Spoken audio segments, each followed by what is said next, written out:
ایک مرتبہ کا ذکر ہے، ملک خراسان میں بخت شاہ کی حکومت تھی جو بہت نیک اور رحم دل بادشاہ تھا۔ اس کے برعکس بخت بادشاہ کا وزیر انتہائی مغرور اور بد مزاج شخص تھا۔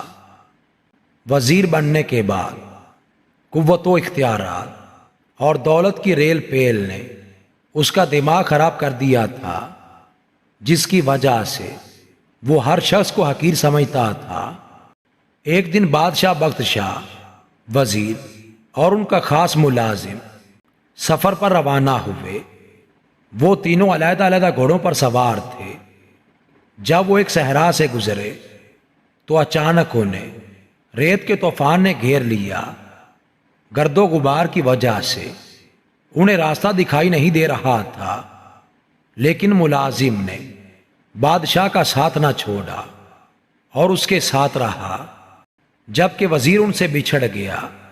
کچھ دیر بعد جب طوفان تھما تو وہ دونوں الگ الگ وزیر کو تلاش کرنے لگے۔ کافی دیر کی تلاش کے بعد ملازم کو ایک جھونپڑی نظر آئی۔ جب وہ وہاں پہنچا تو اسے ایک اندھا فقیر بیٹھا دکھائی دیا۔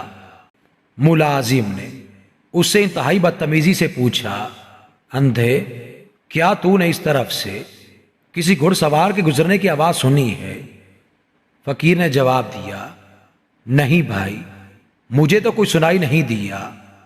ملازم یہ سن کر آگے بڑھ گیا۔ تھوڑی دیر بعد وزیر بھی اپنے ساتھیوں کو تلاش کرتا ہوا ادھر سے گزرا۔ جھونپڑی دیکھ کر وہ بھی روکا اور اس نے فقیر سے پوچھا، او فقیر، کیا تم نے یہاں سے کسی آدمی کے گزرنے کی آوازیں سنی ہیں؟ اس نے وزیر کو بھی وہی جواب دیا جو ملازم کو دیا تھا۔ وزیر بھی وہاں سے آگے بڑھ گیا۔ کچھ ہی دیر گزری تھی کہ بخت شاہ بھی اسی جھونپڑی کے پاس سے گزرا۔ فقیر کو دیکھ کر گھوڑے سے نیچے اترا۔ پہلے فقیر کو سلام کیا، اس کے بعد انتہائی ادب سے پوچھا، شاہ صاحب، کیا آپ نے کسی گھوڑے کی آوازیں سنی ہیں؟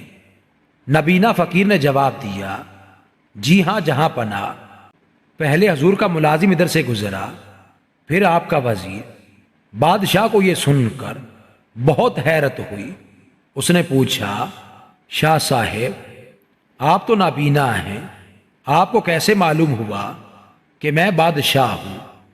اندھے فقیر نے مسکرا کر جواب دیا، عالی جاں، آپ کے ملازم نے مجھے اندھا کہا، آپ کے وزیر نے مجھے فقیر کہا، حضور نے مجھے شاہ صاحب کہہ کر مخاطب کیا، لہٰذا گفتگو اور لہجے سے میں نے اندازہ لگا لیا کہ کون کس مرتبے کا ہے۔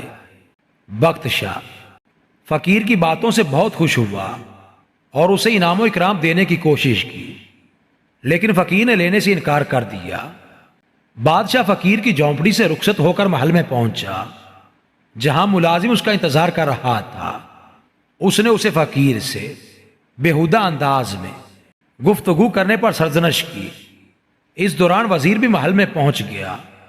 بادشاہ نے اسے بھی نابینا فقیر سے ہونے والی گفتگو سے آگاہ کیا، پھر دونوں کو سمجھایا کہ اعلیٰ مرتبے یا عہدے کے نشے میں کسی انسان کو کمتر اور حقیر نہیں سمجھنا چاہیے۔ یہ سب کچھ اللہ کا دیا ہوا عطیہ ہے، لیکن یاد رکھو، اگر خالق کائنات کسی کو کچھ دیتا ہے تو وہ اسے واپس لینے کی بھی قدرت رکھتا ہے۔